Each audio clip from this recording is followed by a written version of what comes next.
Welcome to the True Grime Stories podcast, where in every episode, we'll unravel a new mystery of cleaning business transformation from a grimy mess to a great success. Join me, your host, Jeannie Henderson, as together we dig up cleaning business secrets that you've been dying to know.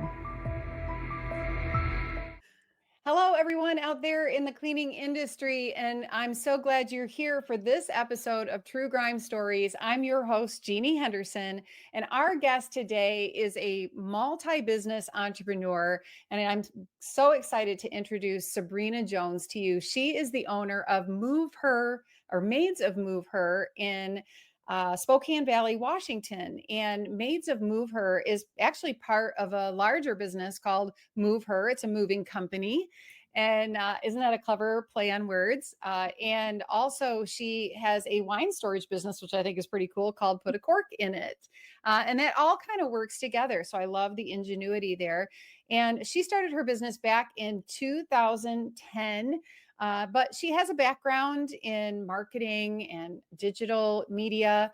And she is passionate about writing, about leadership, and building businesses from the ground up. I've gotten to watch her journey over the last several years, and it's been fun to watch her businesses grow. So I'm so glad to welcome you today. Thank you for being here, Sabrina.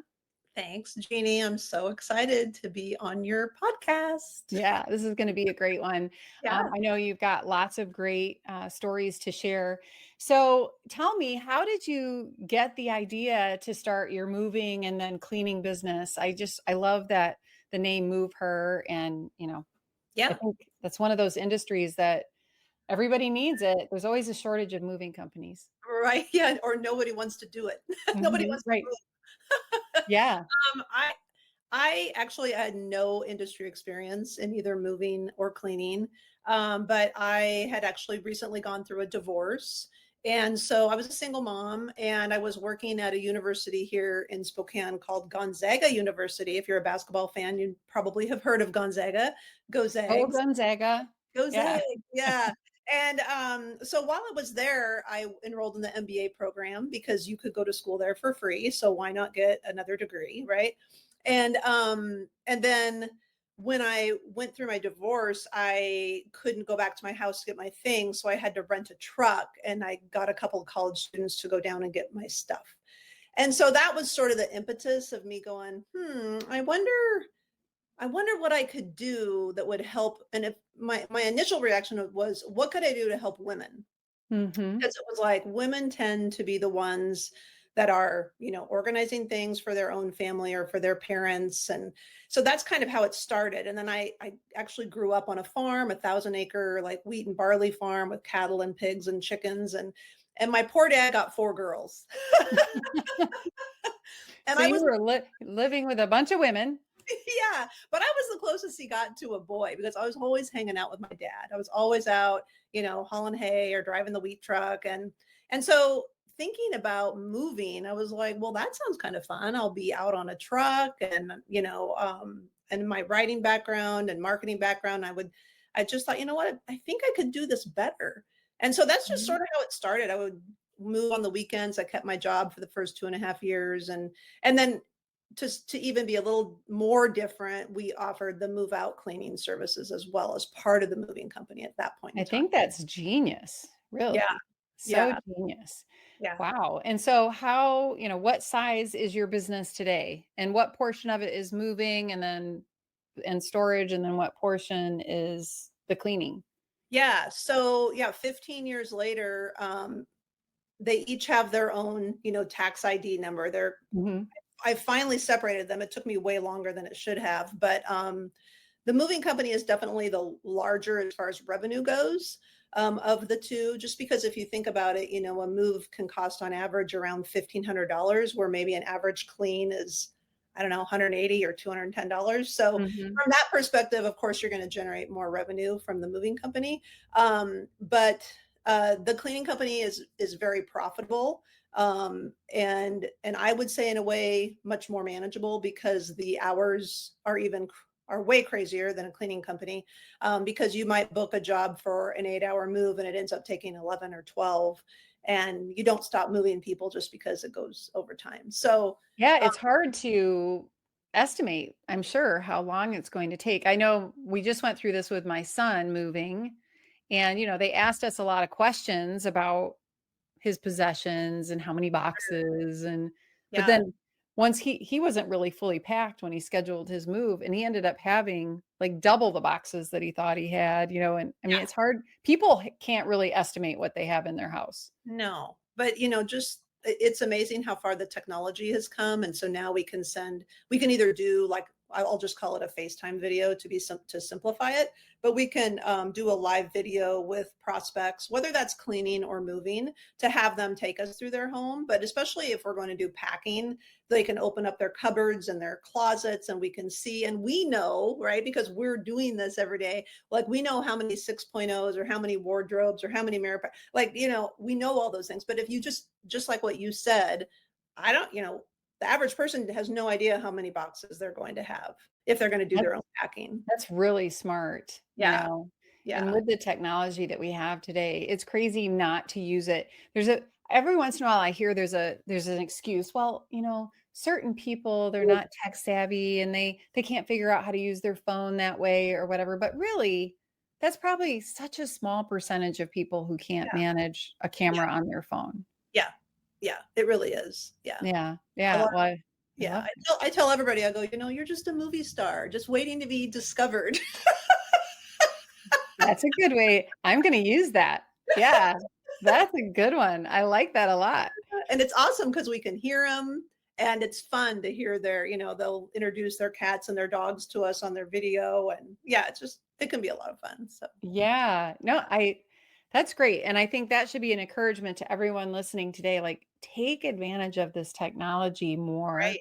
because one of the things that, and I'm going to get off track, but one of the things that like my team members said to me when I stopped doing in-home estimates was they missed the fact that somebody had eyes on the house before them. Right. Yeah. And that's how we bridge that, going from in-home estimates to doing phone estimates is we can still use photographs, we can still use video, Yes, live 100%. video. Yeah. Even Mhm. if they can't do the videos, like you said, pictures are great. They can text those pictures, to your line or to an email. So easy. So yeah, Yeah. just Yeah, takes a don't little bit of encouragement to some people. right. You kind of have to walk them through it, Yeah, click that little thing that looks like a camera on your phone and right. yeah. Right. Yeah. Yeah. Well, that's great. I love the ingenuity of combining moving and cleaning together. Yeah. I think you're the first person I've ever run into who's done that, but it makes a whole lot of sense. And it makes me think, should we be partnering with moving companies more? Yeah. I mean, Uh, granted, you're going to get a lot of those one-time cleans, which aren't your preference usually, right? They're the I hardest to only want the people who are moving in. I don't want the people who are moving out. fair, very fair.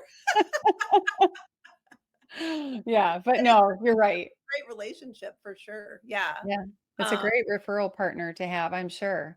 yeah. Yeah, that's great. So you started this moving business Yeah. and you were doing just move in, move out cleanings. And then how did the recurring part of your business get started? Yeah. So over the years, and it was probably around 2017, that over the years, people had said, do you do recurring cleaning? And I was like, I don't need another thing to do. Thank you. But, I'm good. And then somehow, and Jeannie, I don't remember, but somehow Debbie Sardone appeared on my Facebook feed. And I was like, She has a way of just appearing in people's lives. yeah, A genie. surprise. Like, where did Yeah, she come I'm from? here. And I was like, huh. And part of me, to be honest, was like, I don't need somebody to tell me. I've already been running this moving company. I know how to run a company, right? I was a little full of myself, to be honest. And then I got over myself and I thought, you know what, I'm gonna try to reach this lady. And so we had a phone conversation, and then I ended up going to um one of her conferences, and proceeded to get food poisoning. So I missed the entire first day. I Oh was in no. it was so awful. It Oh was my so awful. goodness. I missed the entire first day. It was terrible, Jeannie. Was And it in Dallas? it was in Dallas. Oh Yeah. my And I was like gosh. emailing Diana and I was like, I'm so sorry. And like, I begged somebody from the I hotel. kind of almost remember Diana talking about something like that. Yeah, Yeah. I begged somebody from the hotel staff just to leave me a Sprite outside my hotel door because it was the worst. But So anyway, heartbreaking. it was such a bummer, but I still learned a ton, and that was my introduction to CBF and Mhm. the community and the people there. I just wish I would have been more myself for that very first get together. So, yeah, Yeah. that was Yeah. rough. It's But the worst. I learned so much there because, I mean, I learned how to hire, I learned how to pay, I learned how to market, I learned how to, I mean, retain, I learned all the things, right? Mhm. In such great detail that I never would have known had I tried to do it all on my own. Yeah, and, you think about how many years you could have been stabbing in the dark at all the different possibilities, all the, Yeah, 1,000 different ways you can combine different strategies to build a business right. and never land on that one that seems to be almost a magical formula for running a recurring residential cleaning business. Yeah. I know I stabbed at a lot of things that did not work. Right. I was only in business for a year before I started learning what I call the right way to run a cleaning business. And yeah, but I've met people who've been out there, for more than 20 years trying to Yep. figure it out. Yeah. And You get yeah, so comfortable in your own rut, right? It's kind of scary to get out of it. yeah, for sure. Yeah. Well, this is True Grime Stories. And of course, we want to hear about some of your grime. We don't want to hear about all the good things. So, because there are challenges, and I'm sure as an entrepreneur, you have had many, and many we just never could have thought of before we got crazy and dropped our feet into the water of entrepreneurship. But so as I talk about having a grime scene, what's a grime scene that you had in your residential cleaning business that it took some challenge to get out of or get through? Oh boy, yeah, that's unfortunately a very easy question for me to answer. I wasn't paying attention. Mm, So, as I said earlier, the moving company generates the most revenue, right? I'm not mhm, saying that's what gives me the most income at the end of the day, right? But still, it's the beast that demands and gets most of the attention. So the mhm. cleaning was always like, oh, this little thing that, yeah, just I was not paying attention to it. And Okay. although I had gone through Debbie's program and I had like one and a half people managing the office, they weren't following the CBF way. And I wasn't, as Debbie likes to say, inspecting what I expected. And Mm. Yeah. so once I started doing that, I found some really unfortunate things, but I started putting things in place like weekly meetings, what things that needed to be done, conversion rates, blah, blah, all these things. And the person that was in charge just didn't want to listen to me. And I mean, I did this for probably 3 months, and the writing was on the wall. This person was a friend, and which made it even harder. Yeah, but many of us do that. Many of us do Yeah, hire someone close to us to yeah, help us in our business. yeah. But I It mean, seems to make sense at the time. yeah, it was just so I had to let her go. Mm. Because and I actually talked to Debbie about it. I talked to somebody else about it, and I knew what I needed to do. I just didn't want to do it. And so not only did I fire her, but I lost her friendship along with other friends that were friends with her. So I tell people all the time, I go, I don't know. I didn't know that owning my own business, I would create so many enemies. But I feel that way, not a ton, but if you aren't paying attention or if you overhire, right, especially administratively, and then you realize if your business is going to survive, you're going to have to make some changes. And it's not a personal thing, but it's a business decision. Um, and unfortunately, by hiring friends, it can have a personal impact. And that can be, even if you say this is not a personal thing, this is just something I have to do. I'm putting my business Mhm. cap on, my friend cap is off, but this is what I need to do. And that's been hard. That's been Yeah, hard, it but is hard. I don't know. So that would be my grime story for sure. But Yeah. So But when I you mean, weren't watching your business, like what can you share? Like what were some of the results of like taking your eye off of yeah. the operations We had and over just letting somebody else just do whatever they wanted, right? Just Yeah, do it. we had keys from customers that we were no longer doing recurring cleans for that were still sitting in the filing cabinet. We had over $20,000 that needed to be collected from Oh, previous recurring cleans. oh, that hurt. That made my chest hurt. And I'm like, this isn't a moving company. This is a company that's maybe charging, because this was a few years ago, $150 a clean, $20,000. What's happening? Right. Oh my gosh. And I was paying way Whew. too much in commission for, and then I'm paying commission on jobs that were never collected on.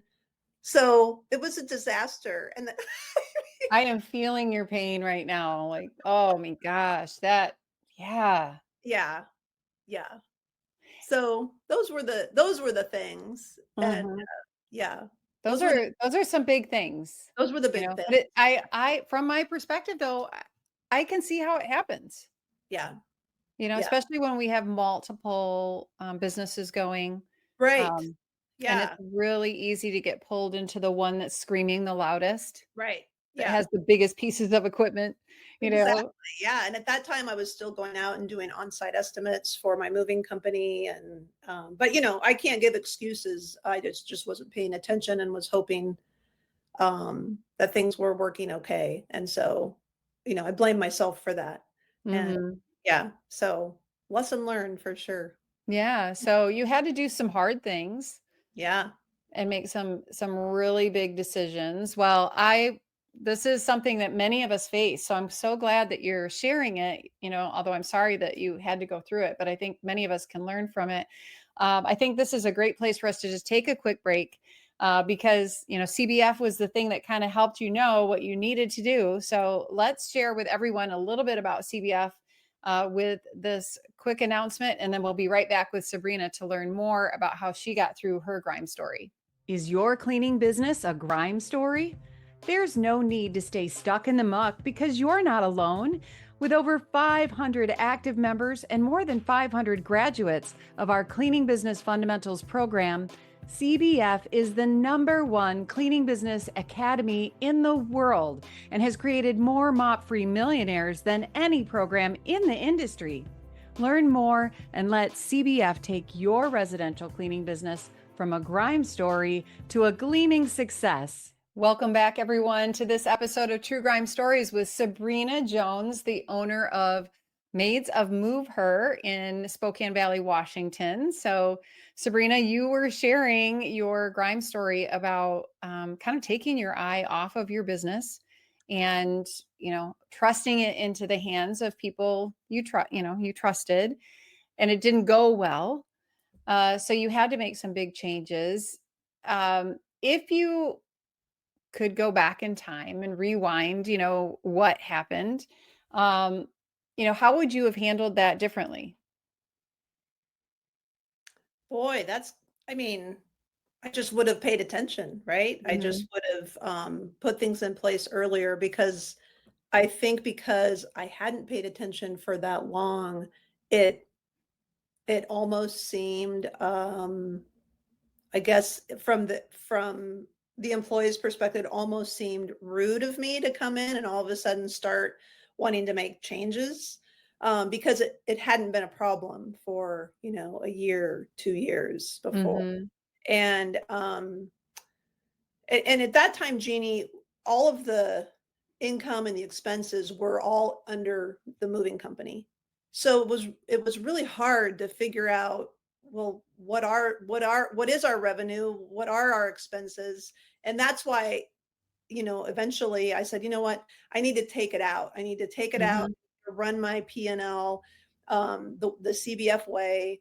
And Mhm. that has been eye-opening, for both the moving company and the cleaning company, because what I realized is that the cleaning company was literally operating in the red. Once I took those numbers out, and it couldn't be exactly correct because I couldn't get, all the numbers where I wanted them. Mhm. But yeah, I mean, if I could go back, I just would have I just would have kept paying attention. I would have Mhm. had my expectations. I would have met more regularly. Um, yeah, I mean, I could beat myself up over it, but Yeah, I know no. I know now. Well, people who are successful, it's been proven over and over again that the business owners that are successful, nobody's an overnight success. Everybody learns from mistakes, Yeah, but it's the learning from mistakes that yep, makes them ultimately successful. We're all failing forward. yeah, And love that. I, yeah, I'm sure that, so many times I like, as you're talking about this, like there's all these times that I have made, the similar choice of assuming that people are doing it the way I taught them to, Right.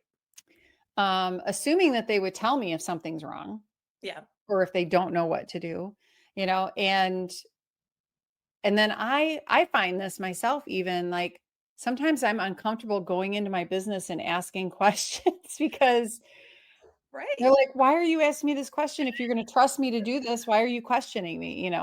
Right. And so building that culture of accountability is something that has to be really intentional. Yeah. So you mentioned that you kind of now created some accountability in your team. So what does that accountability cycle look like? You mentioned weekly meetings. Yeah, so we do level 10 weekly meetings now. I do that for my moving company and for my cleaning company, which has been huge. And we are in the process of creating like a KPI dashboard. But Okay. so we've broken it out. So we have somebody that reports on operations, somebody who reports on sales, and which is like the weekly business snapshot or the month of Mhm, it, right? Oh, and then somebody who's reporting on marketing. So those are sort of mhm, our three main areas for cleaning. And mhm. it just holds everybody accountable. And then we're able to have a discussion on, the problem solution part of the level 10 meeting without it being or seeming like a personal attack on anybody. Right. Right? And so it's been super helpful for both companies actually, Mhm, because, mhm. somebody like in the warehouse for the moving company might not have any idea what the recruiting manager, what kind of work he's doing or what he has to do or what his KPIs are, right? And so it's good for everybody and it gives everybody a more complete feel for how the business runs and how the different areas impact each other. Yeah, and I can imagine that it kinda helps everybody support everybody, you know? Exactly. Because I Yeah. think often people are like, "Well, I mean, if they would do their job, our business would be growing or whatever," but it's really, you know, we don't really know what they're doing unless we're regularly reporting on that. Right, And, right. um, yeah, so the level 10 meeting that comes from the EOS, Entrepreneurial Operating System and Traction. Yep. So those of you who are listening, you're like, "What's that?" Yeah, Look it up, level 10, you can download the meeting agenda, but we use that as well, and it was a game changer right? for The hardest everyone on our team. I think yeah, it up-leveled everyone. the hardest thing for me, Jeannie, was that they s it said that I had to be kinda quiet. Like, I couldn't be the one to just go, "Oh, this is my here's what I think we should do," right? It was just like, if you're the owner, like, try to take a step back and just, like, let other people come up with solutions. I don't know about you, but that's kinda hard for me to do. Yeah, it is. Oh my gosh, yes. It is like it's so like, you have to be so intentional about not saying what you want to say, you Yeah, know? it's hard. It's hard. And I try to guide people to my answer with questions. I like that approach. That's great. Yes, But smart. it is. But then every once in a while I do catch myself just totally telling Right. them what to do. And I think I'm missing out when I do that Yeah, because they probably have some good ideas, They're in the trenches. They're the ones doing the work day to day. So, yeah, yeah. but And yeah. even though the level 10 came from EOS, I learned about it through CBF, right? Yes, right. And That's yeah, we started talking about it there. Mhm. yeah, so there are so many just valuable resources that I have received just from being in CBF, whether it Talk originated about in the there or not. scorecard or the weekly snapshot, like, Yeah. just to know, I mean, we always say know your numbers, but which numbers? What are they supposed to look like? You Right? know? Yes. Like, what numbers am I supposed to be looking at? And then what the heck do they mean? I don't Right, know. Should right. I have a 25% conversion rate? Should I have a 50% conversion rate? It's like Yeah, yeah. Yeah, you could understanding that, like CBF really helped me with that too. for sure. Yeah, agreed. Yeah. Yeah. Well, I love it that you then were able to then take that into your other business. And I think that, coaching programs, they help you no matter what business you're in. And, what we learn in cleaning business fundamentals, if we have other businesses, it can teach you how to run your other business too. For sure. Yeah. It's so valuable, and just the community of the people in there is worth it was more than worth the investment. I mean, I've made so many great friends and so many valuable colleagues that are in the same boat. And Mhm. just to have those resources available, and the different levels that Debbie has since broken out, since she's become, her popularity just has continued to grow over the years, and she's continued to refine it to make sure everybody's getting the most value that they can based on where they are. So yeah, it's just been a total game changer for sure. Yeah. Yeah. Well, you've been a great part of that community. I remember when you left Momentum and went into CBF Pros. I'm going to miss you in Momentum, but like so excited for you to be in Pros. So tell us a little bit about that experience because you're in a cohort now, right? Right. Yeah. Yeah. I'm in one of, I think there's 4 cohorts. I'm not sure, but Mhm. yeah, joined pros last fall, and it's been great. It's just a whole different level of understanding, once you hit, I think it's 500,000 Mhm. is the current level anyway. You can get into the pros, and um just really diving deep into specific strategies, whether that's something related to SEO or AI, and or talking about how to grow your leadership team. Hello, which obviously has been a struggle for me. Um, yeah, how to set up your office team. I mean, there's just so much value in there, and the groups are, at least right now, I think there's what, 90, 100 people Yes, in about 100, pros. I think. Mhm. Yeah, but these cohorts are small, and so again, you just get that really individualized attention. We've got Derek Christian, Mhm. and Debbie Sardone that we meet with on a regular basis. I just finished a really valuable, I think it was 2 or 3 hours, a webinar on the Google 3-pack.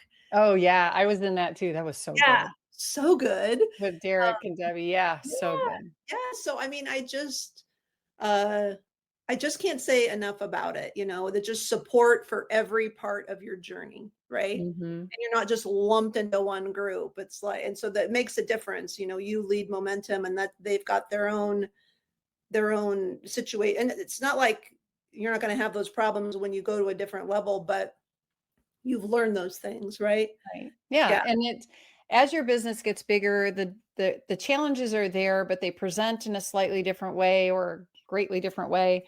And it's so great to have the ascension program inside of cleaning business fundamentals so that every step, like you said, every step of your journey, you've got the support that you need, yeah, a community around you of other people going through it as yep, well.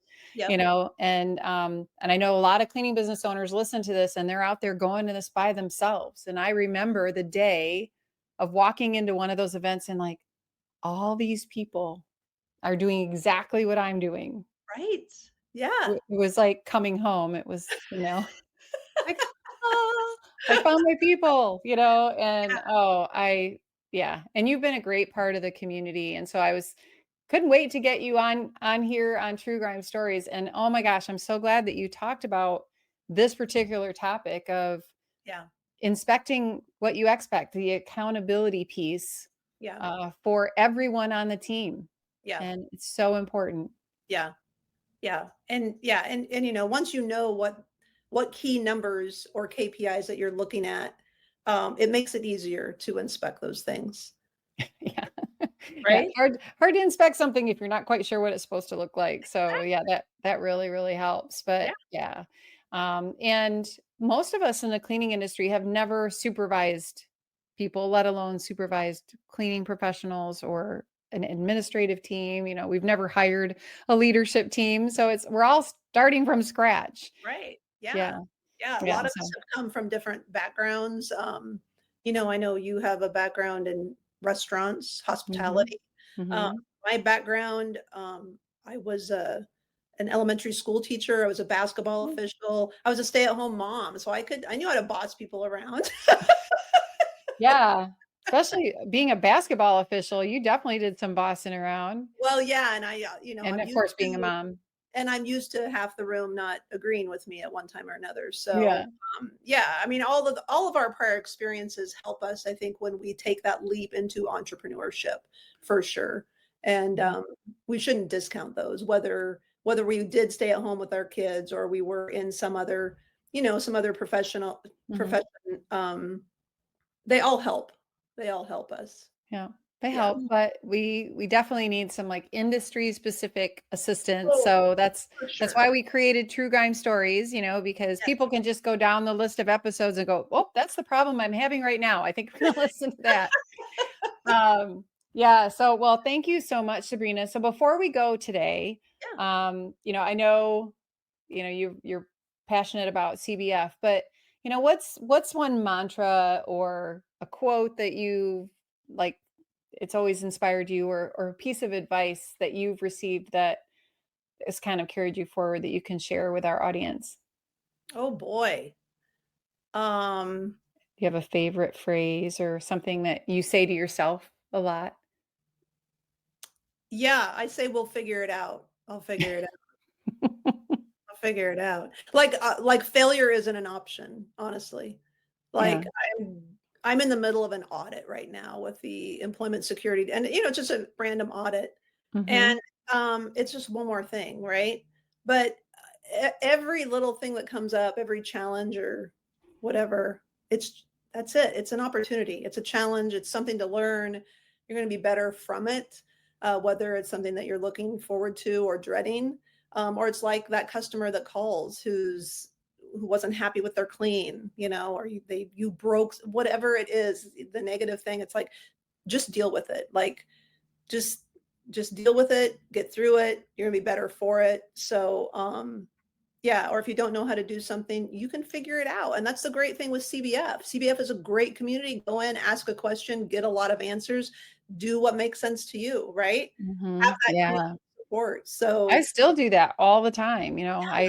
I go into the community and ask questions when my team can't figure something out. I've got 10 different people saying, "Well, we do it this way, we do it this way, we do it this way." And we can figure out what is going to work best for us. But I love that thinking about challenges as opportunities, we mhm, tend to focus on them as negatives, but yeah, you're the one who decided to become an entrepreneur, so you signed up for this. Right? exactly. So Yes.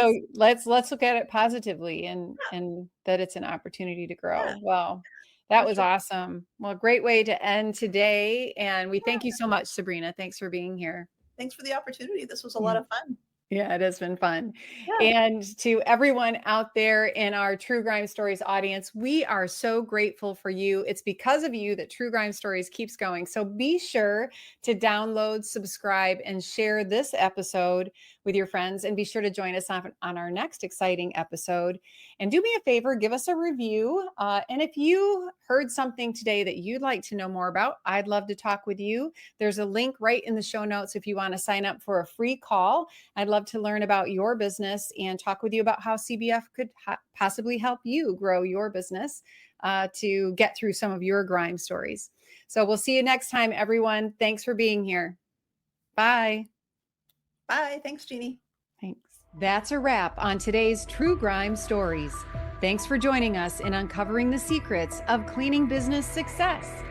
Don't forget to subscribe, share, and download, and check out our show notes for links and info from today's episode, and to learn more about our sponsor, Cleaning Business Fundamentals. Join us next time as we solve another True Grime story.